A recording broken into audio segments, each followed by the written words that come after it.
Good evening मेरे प्यारे दोस्तों, सभी लोगों को मेरा नमस्कार। स्वागत करते हैं आप सभी का आपके अपने YouTube channel OT study point में।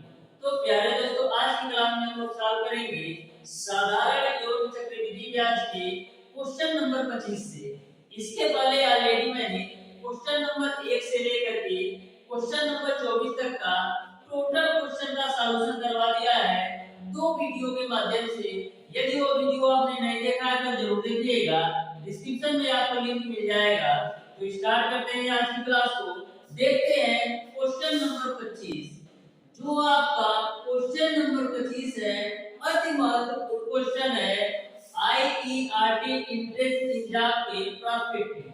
तो क्वेश्चन नंबर 25 या प्रत्येक क्वेश्चन को मैं इस तरीके से सॉल्यूशन करवाऊंगा कि उस टाइप के या यह कर सकते उस कॉन्सेप्ट पर कोई भी क्वेश्चन आपसे पूछ लिया जाए तो आपसे कोई क्वेश्चन छूटेगा नहीं, और प्रत्येक क्वेश्चन को मैक्सिमम 15 से 20 सेकंड के अंदर आप सॉल्व कर पाएंगे। क्वेश्चन नंबर 25 आपका है, एक ऋण जिसका 7% वार्षिक दर से 4 वर्ष बाद रुपया 2210 देय है को चुकाने के लिए वार्षिक किस्त होगी।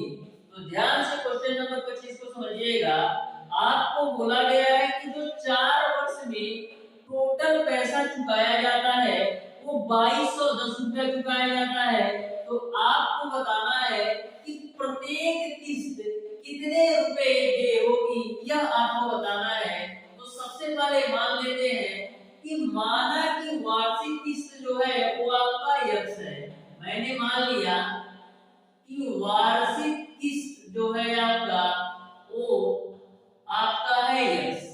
अब ध्यान से समझिएगा, अभी आपका जो पहला किस्त देगा यानी कि जो पहले साल किस्त देगा उस पर तो कोई ब्याज नहीं लगेगा, तो पहला किस्त तो आपका यक्स ही होगा। अब एक वर्ष का मिश्र धन निकालेंगे।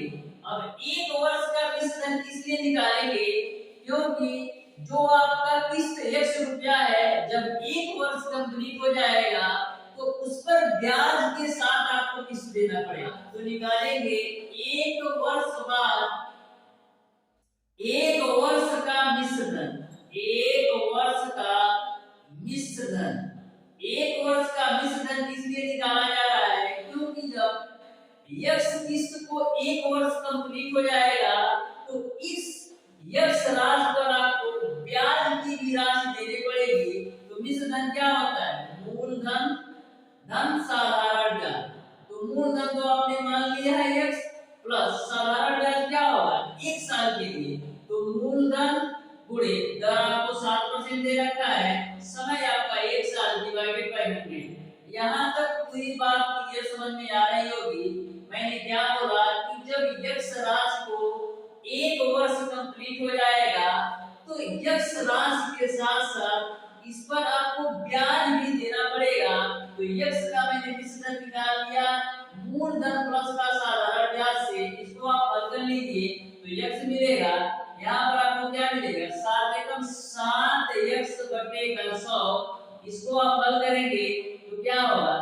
107 यक्स बटे 100। यहाँ तक आपको समझ में आ गया होगा, यानी कि मैंने एक वर्ष का मिश्र धन निकाल लिया। अब जब आपका यक्स रुपया यानी यक्स की 2 वर्ष कंप्लीट करेगा तो 2 वर्ष का मिश्र धन निकाल लीजिए। तो लिखेंगे 2 वर्ष का मिश्र धन। तो 2 वर्ष का मिश्र धन कैसे निकालेंगे? मूलधन धन साधारण बात, मूलधन तो आपका यक्स है और साधारण ब्याज क्या होगा? मूलधन गुणे दर आपका 7%। अब समय कितना होगा? 2 वर्ष का ले रहे हैं तो समय आपका हो जाएगा 2 वर्ष डिवाइडेड बाय 100। इसको आप हल कर लीजिए तो x प्लस का 14x डिवाइडेड बाय 100। इसको आप हल करेंगे तो 100 एकम 100x और 14x कितना होगा? 114x divided by 100। ये 2 वर्ष का हो गया। अब जब आपका यह x रुपया 3 वर्ष कंप्लीट करेगा तो आपको 3 वर्ष का साधारण ब्याज के साथ साथ ये आपको x रुपया चुकाना पड़ेगा। तो लिखेंगे 3 वर्ष का मिश्र धन। 3 वर्ष का मिश्र धन निकालिए तो क्या होगा? मूलधन धन साधारण ब्याज। साधारण ब्याज बराबर क्या होता है, मूलधन गुणे दर गुणे समय बटा 100। तो मूलधन 100 हो गया, दर आपका 7 है, समय आपका 3 साल हो गया, बटे 100 हो गया। इसको आप हल कर लीजिए तो आपको मिलेगा x प्लस 7 त्रिक 21 x बटे का 100। इसको आप हल करेंगे तो 100 एकम 100x और 21 कितना होगा, 121x बटे का 100। यहां तक मैंने आपको बता दिया। अब आपको क्वेश्चन में बोला है कि जो आपका x है और 107x बटे 100 और 114x बटे 100 और 121x बटे 100, इसका जो टोटल मान है वो 2210 के बराबर है। तो इसको टोटल कर लेते हैं तो आपका हो जाएगा x, ये पहले साल का, ये एक साल बाद का 107x बटे 100, फिर 2 साल बाद का आपका है 114x बटे 100 और 3 साल बाद का है आपका 121x बटे 100। इन सब का जो योग है वो आपका 2210 के बराबर है। अब यहाँ से आप सॉल्व करके x की वैल्यू जो निकालेंगे वही आपका आंसर होगा। तो सॉल्व करते हैं तो देखिएगा 100 आपका एलसीएम हो जाएगा, यहाँ पर आपका हो जाएगा 100x प्लस का 107x प्लस का 114x प्लस का 121x बराबर आपका हो जाएगा 2210। अब सबको ऐड करिए 100 और 107 207, तो ये आपका हो जाएगा 207x और 114 121 जोड़िए कितना होगा, 4 और 1 5, 1 और 2 3 और 1 1 2 और x डिवाइडेड बाय 100, इसका जो वैल्यू है 2210 के बराबर है। अब 235 में 260 जोड़ेंगे तो आपको मिलेगा 242। तो ये आपका हो जाएगा 242x डिवाइडेड बाय 100, यह वैल्यू बराबर है 2210। अब देखिएगा, अब इसको सॉल्व कर लेते हैं, x का मान निकालेंगे तो कितना आएगा 2210 गुणे 100 बटे का 242 बटे का आपका हो जाएगा 242। यहाँ पर 242 नहीं होगा, 242 नहीं है, ये आपका 442 होगा। देखिएगा 207 और 235 आप जोड़ेंगे तो ये आपका होगा 442। इसको आप सही कर लीजिएगा 442। 2 से काटिए तो 2 25 100 होगा, इसको 2 से काटेंगे 2 दूना 4 2 दूना 4 2 एकम 2। अब देखिएगा 221 एकम 221 और 0 उतर जाएगा तो x की वैल्यू कितनी आ जाएगी 10 गुणे का 50। इस तरीके से जो x का मान होगा वो आपका 500 हो जाएगा, यानी कि आपकी वार्षिक किस्त आ गई 500 रुपया। इस तरीके से इस क्वेश्चन का जो आंसर होगा वो आपका ऑप्शन नंबर डी सही हो जाएगा। तो ध्यान से समझिएगा, एक बार और मैं रिपीट कर देता हूं। सबसे पहले प्यारे दोस्तों मैंने मान लिया कि जो वार्षिक किस्त है वो 100 रुपया है, तो जो पहले साल के लिए यानी जो फर्स्ट टाइम वो किस्त देता है वो तो 100 होगा। जब यक्ष को 1 वर्ष कंप्लीट हो जाएंगे, यानी कि 1 वर्ष उसको जो किस्त देना होगा उसमें आपको किस्त के साथ साथ उसपे जो ब्याज लगेगा वो भी देना पड़ेगा। तो 1 वर्ष बाद मैंने किस्त धन निकाला तो ये आया। जब इसी यक्ष किस्त को 2 वर्ष कंप्लीट हो जाएंगे तो 2 वर्ष का किस्त धन के रूप में आपको 1 रुपया देना पड़ेगा। जब 3 वर्ष कंप्लीट हो जाएंगे तो 1 रुपया आपको देना पड़ेगा। क्वेश्चन में ऐसा बोला गया है कि जो चारों साल का रुपया दे होता है वो आपका 2210 होता है, यानी कि जो चारों साल वह किस्त बाय किस्त देता है वो टोटल रुपया बराबर है 2210 के। तो उसके इक्वल मैंने 2210 कर दिया और साथ में किया तो यस की वैल्यू आ गई 500, यानी कि वो प्रत्येक किस्त 500 रुपया देता है। इस तरीके से आपका ऑप्शन नंबर डी सही हो जाएगा। अब देखिएगा क्वेश्चन नंबर 26। क्वेश्चन नंबर 26 जैसा क्वेश्चन मैंने लास्ट क्लास में सॉल्व करवाया था, तो क्वेश्चन नंबर 26 आपका है वो साधारण ज्ञान का क्वेश्चन है। तो क्वेश्चन नंबर 26 को आप लोग ध्यान से समझिए और इसको सॉल्व करने का प्रयास कीजिए। बहुत ही सिंपल सा क्वेश्चन है क्वेश्चन नंबर 26। तो ध्यान से समझिएगा क्वेश्चन नंबर 26 को आपको कैसे सॉल्व करना है। देखिए क्वेश्चन नंबर 26 आपका इस प्रकार से है, यदि कोई निश्चित धन 3 वर्षों में 575 तथा 5 वर्षों में 625 हो जाता है, तो ब्याज की दर है, ऑप्शन नंबर ए आपका है 3%, ऑप्शन नंबर बी आपका है 5%, ऑप्शन नंबर सी आपका है 4% और ऑप्शन नंबर डी आपका है 7%। तो ध्यान से समझिएगा, बोला है कि कोई धन जो है 3 वर्षों में 575 हो जाता है, तो सबसे पहले मैं मान लेता हूं कि माना कि जो आपका धन है वो आपका x है। मैंने मान लिया कि वो धन x है।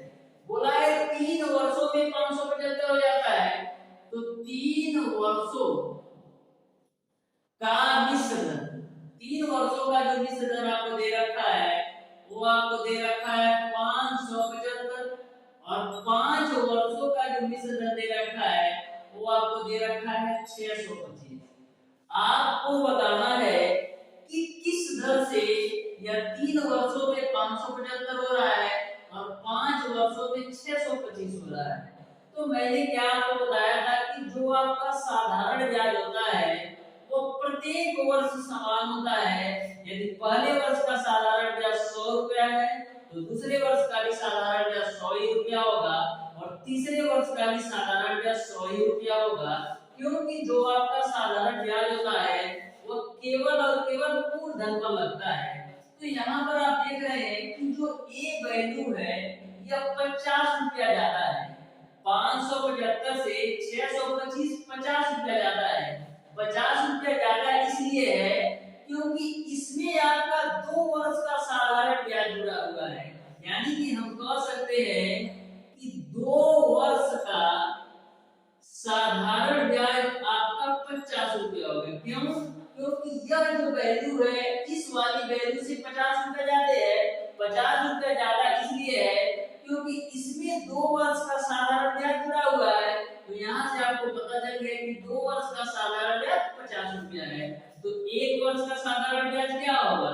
1 वर्ष का साधारण ब्याज 25 रुपया होगा, क्योंकि साधारण ब्याज प्रत्येक वर्ष समान होता है। अब किसी ने पूछे 3 वर्ष का साधारण ब्याज क्या होगा, तो 25 से कितना हो जाएगा 75, ये 3 वर्ष का साधारण ब्याज। अब आपको 3 वर्ष का मिश्र धन भी पता चल गया और 3 वर्ष का साधारण ब्याज भी पता चल गया, तो आप मूलधन निकाल सकते हैं। तो मूलधन क्या होता है? मूलधन निकालने के लिए हम लोग क्या करेंगे, 3 वर्ष में मिश्र धन में से 3 वर्ष का साधारण ब्याज घटाएंगे, तो मिश्र धन ए माइनस का साधारण ब्याज, तो 3 वर्ष का मिश्र धन आपको दे रखा है 575 और 3 वर्ष का साधारण ब्याज आपका है 75, घटाइए तो कितना 500, यानी p की वैल्यू आपने निकाल लिया 500। यही आप p की वैल्यू 500 निकाल लिया। आप इसको बिना माने भी लगा सकते हैं। आपने मूलधन p की वैल्यू निकाल लिया 500, आपको निकालना है साधारण ब्याज, तो आपका साधारण ब्याज बराबर होता है मूलधन गुणे दर गुणे समय बट्टे का 100। तो 3 वर्ष का साधारण ब्याज आपने निकाला है 75 रुपया, मूलधन आपने निकाल लिया है 500, दर आपको पता नहीं है, समय कितना 3 साल डिवाइडेड बाय 2।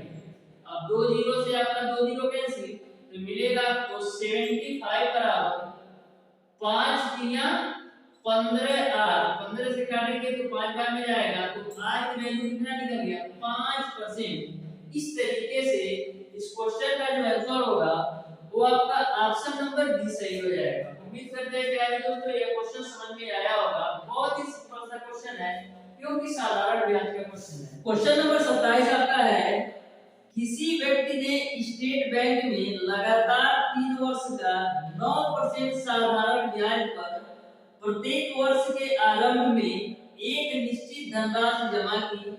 यदि 3 वर्ष बाद बैंक में इसका 1770 जमा हो जाता तो ज्ञात कीजिए कि उसने प्रति वर्ष कितना रुपया जमा किया।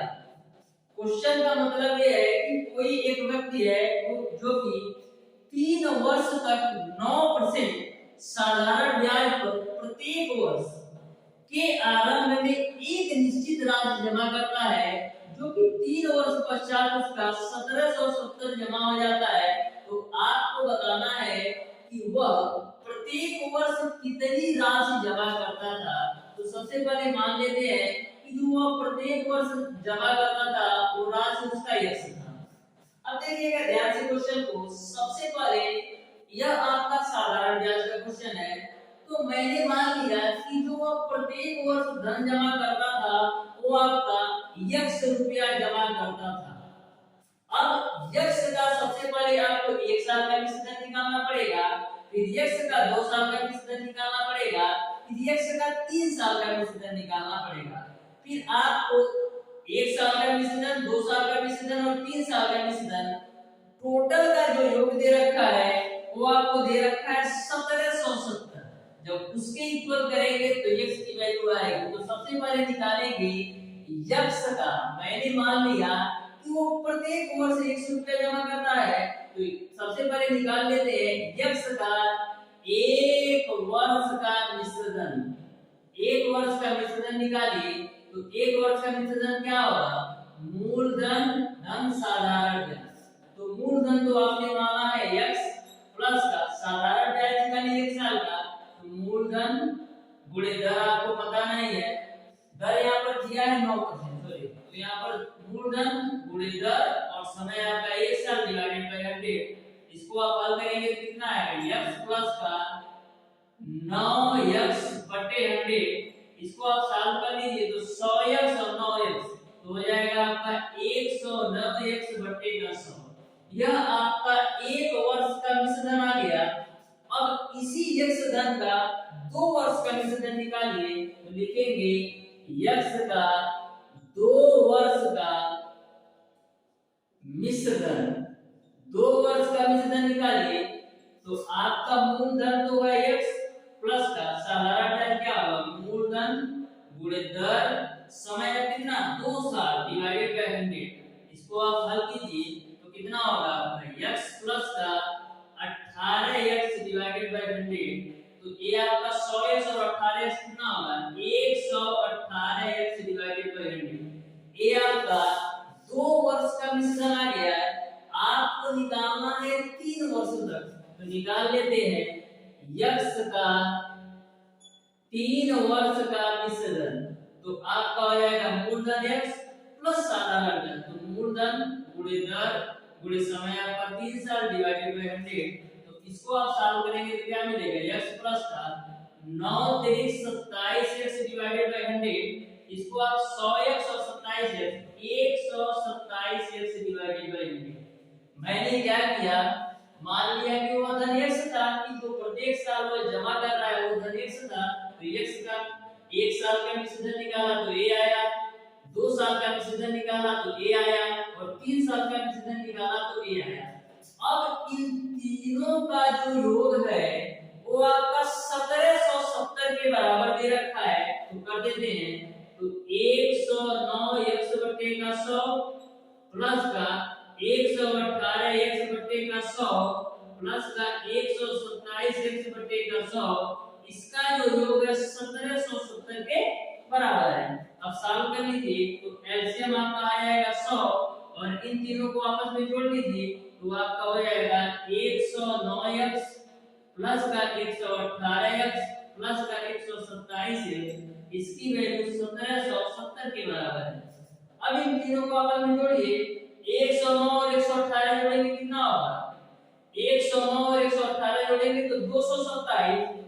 227 में आपको 127 जोड़ देना है तो 7 7 14 को 4 2 2 4 और क्या बढ़ेगी 7 7 14 को 4 2 2 4 1 5 2 1 3, यानी कि आपको मिल गया 354।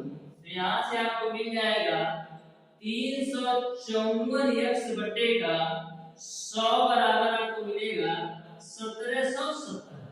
अब देखिएगा यहाँ से आप 2 से पहले काट लेते हैं, 2 एकम 2 फिर 2 सत्ते 14 फिर 2 सत्ते 14, ये 2 पे से हम 100 हो जाएगा। फिर 177 से इसको काटेंगे तो एक बार में और 0 करेगा तो x की वैल्यू आपको कितना मिल जाएगा 50 और इधर से 10, 50 गुणे 10 यानी x की वैल्यू आपने निकाल लिया 500। इस तरीके से जो व्यक्ति प्रत्येक वर्ष जमा कर रहा था वो 500 रुपए जमा कर रहा था। इस तरीके से इस क्वेश्चन का जो आंसर होगा वो आपका ऑप्शन नंबर ए सही हो जाएगा।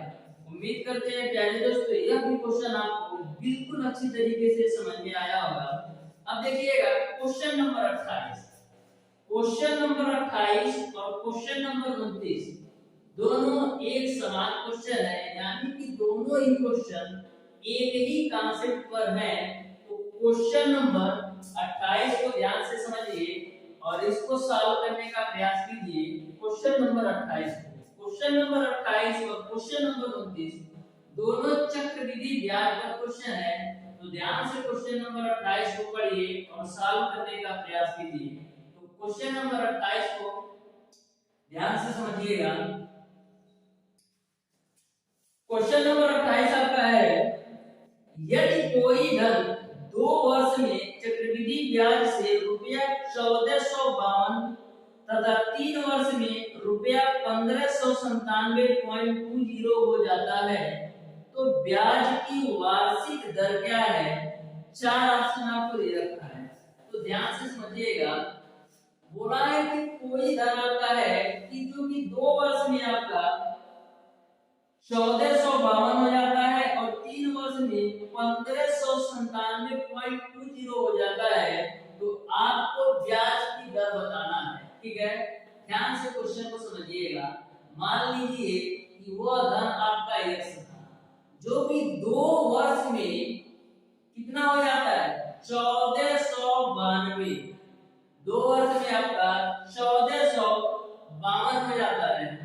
2 वर्ष में आपका 1452 हो जाता है और वही धन 3 वर्ष में कितना हो जाता है? 3 वर्ष में हो जाता है 1597.20। तो आपको बताना है ब्याज की दर। यह जो क्वेश्चन है चक्रवृद्धि ब्याज का क्वेश्चन है, तो ध्यान से समझिएगा। सबसे पहले मैंने मान लिया कि वो धन x था जो कि चक्रवृद्धि ब्याज से 2 वर्ष में 1452 और 3 वर्ष में 1597.20 हो जाता है, तो आपको ब्याज की दर बताना है। तो सबसे पहले आप ये बताइए कि 2 वर्ष में धन इतना था और 3 वर्ष में इतना क्यों हुआ? 2 वर्ष में इतना तो 3 वर्ष में इतना इसलिए हुआ क्योंकि जो आपका 2 वर्ष का मिश्र धन है, 2 वर्ष का मिश्र धन है, इस मिश्र धन पर भी ब्याज लग रहा है। यह 1452 से 1597 इसलिए हुआ क्योंकि जो 1492 रुपया था, इस 1492 पर भी आपके ब्याज की गणना की जा रही है। तो सबसे पहले देखिए यह 1597.20 1452 से कितना अधिक है, तो आप सबसे पहले घटा लीजिए। तो कितना है? 1597.20 में से 1452 आप घटाइए, तो यहाँ पर आपको क्या मिलेगा? 20.7 में से 2 जाएगा आपको मिलेगा 5, फिर 9 में से 5 जाएगा आपको कितना मिलेगा? 4, और 5 में से 4 जाएगा 1। यानी कि जो आपका यह वैल्यू है, इस वैल्यू से 145 रुपया 20 पैसा ज्यादा है। यानी कि इस पर 1452 पर आपको 145 रुपया 20 पैसा ब्याज मिला है। इसी वजह से उस धन का 3 वर्ष का जो चक्रवृद्धि मिश्र धन हुआ 1597 रुपया 20 पैसा हुआ।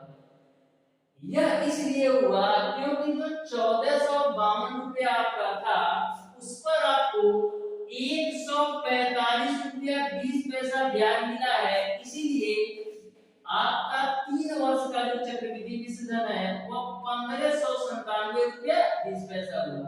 तो कितना आपको ब्याज मिल रहा है? 145 रुपया 20 पैसा।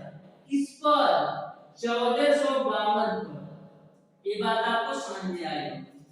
1452 पर 145 रुपया 20 पैसा ब्याज मिल रहा है। इसको परसेंटेज में चेंज करने के लिए आप 100 से गुणा कर दीजिए, बस आपका क्वेश्चन सॉल्व हो गया।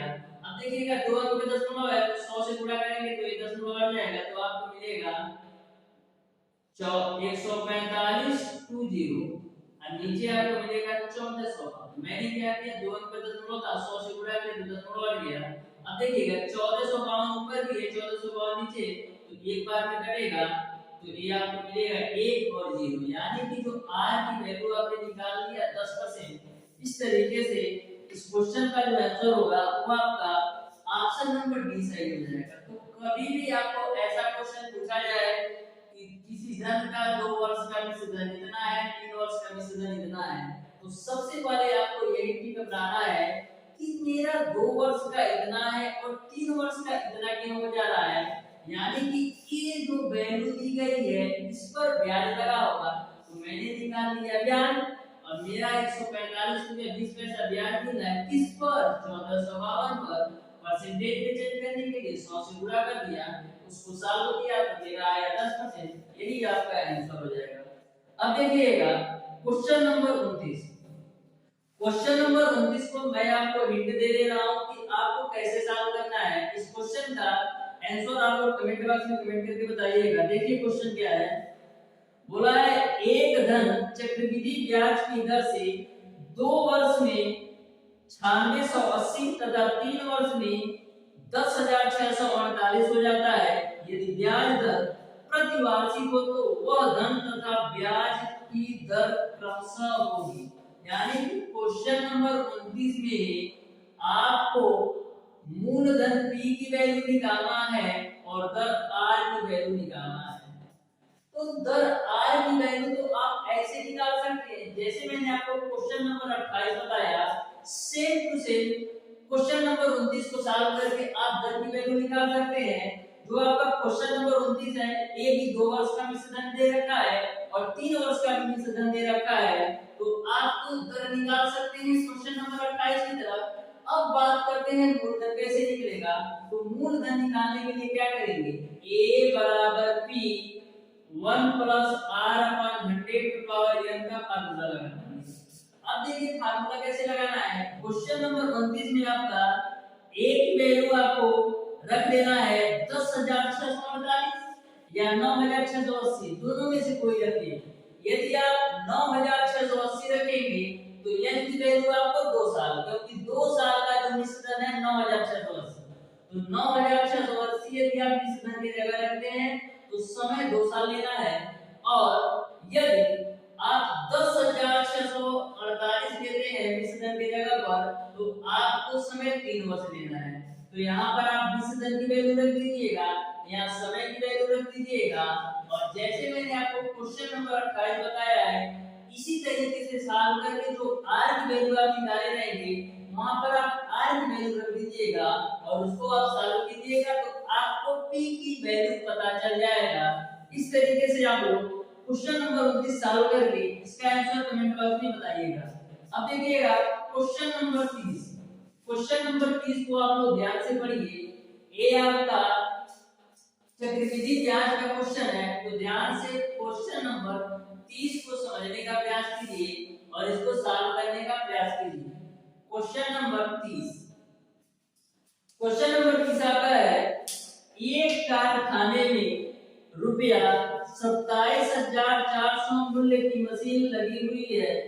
यदि प्रयोग में आने के कारण उसका मूल्य प्रति वर्ष 5% कम हो जाता है तो 3 वर्ष बाद उसका मूल्य क्या होगा।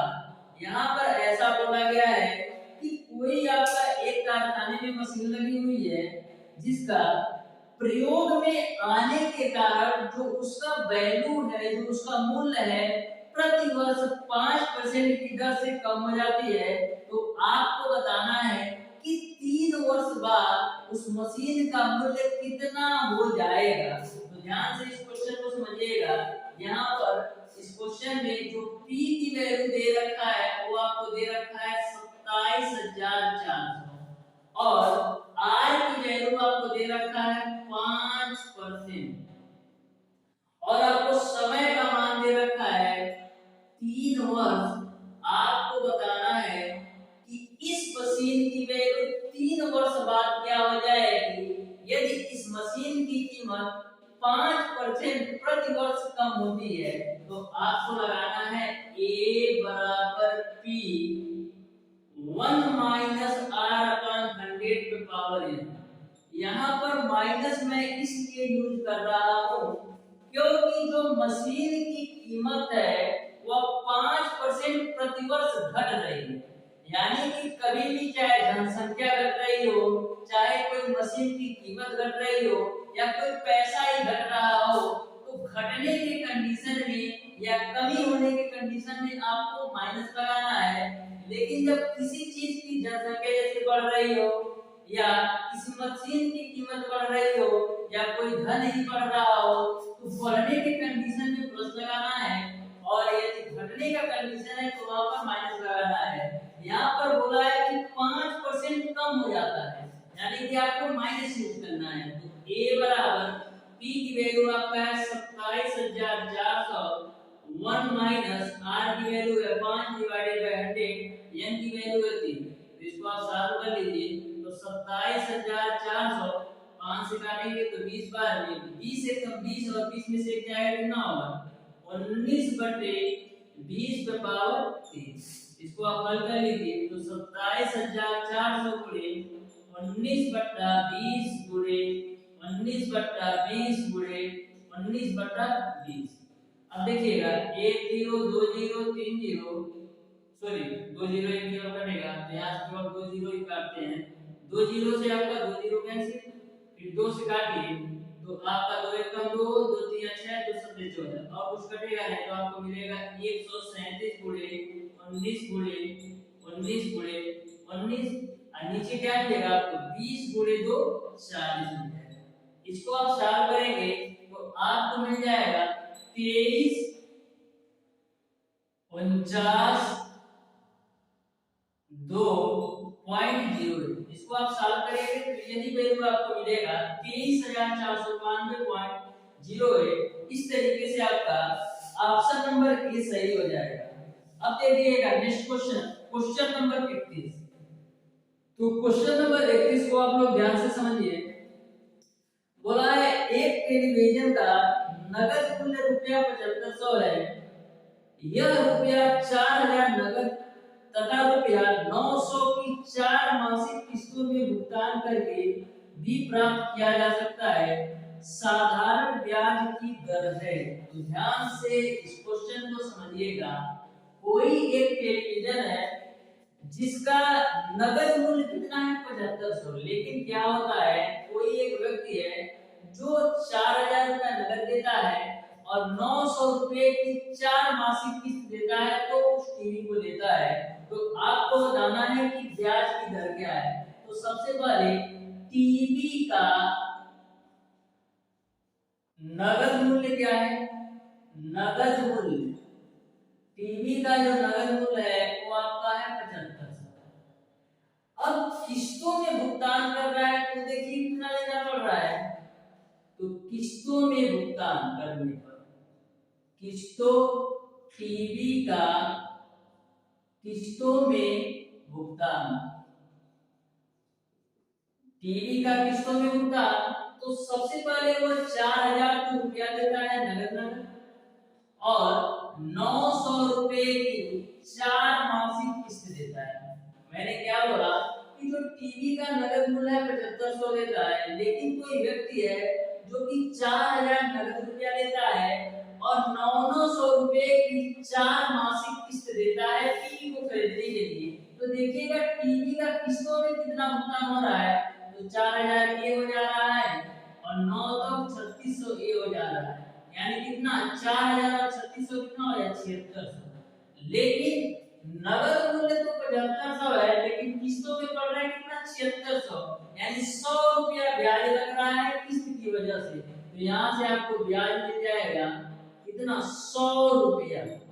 अब मैं बात करूं कि इस टीवी के लिए पहले वर्ष का मूलधन क्या होगा।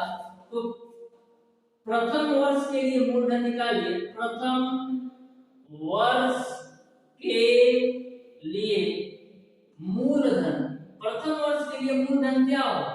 देखिए टोटल मूल्य है टीवी का 7500, लेकिन जब वो टीवी को लेने जाता है तो 4000 रुपया नगद दे देता है। तो 4000 इसमें से घटा देंगे तो कितना, यानी कि प्रथम वर्ष के लिए जो मूलधन हो गया वो 3500 रुपया हो गया।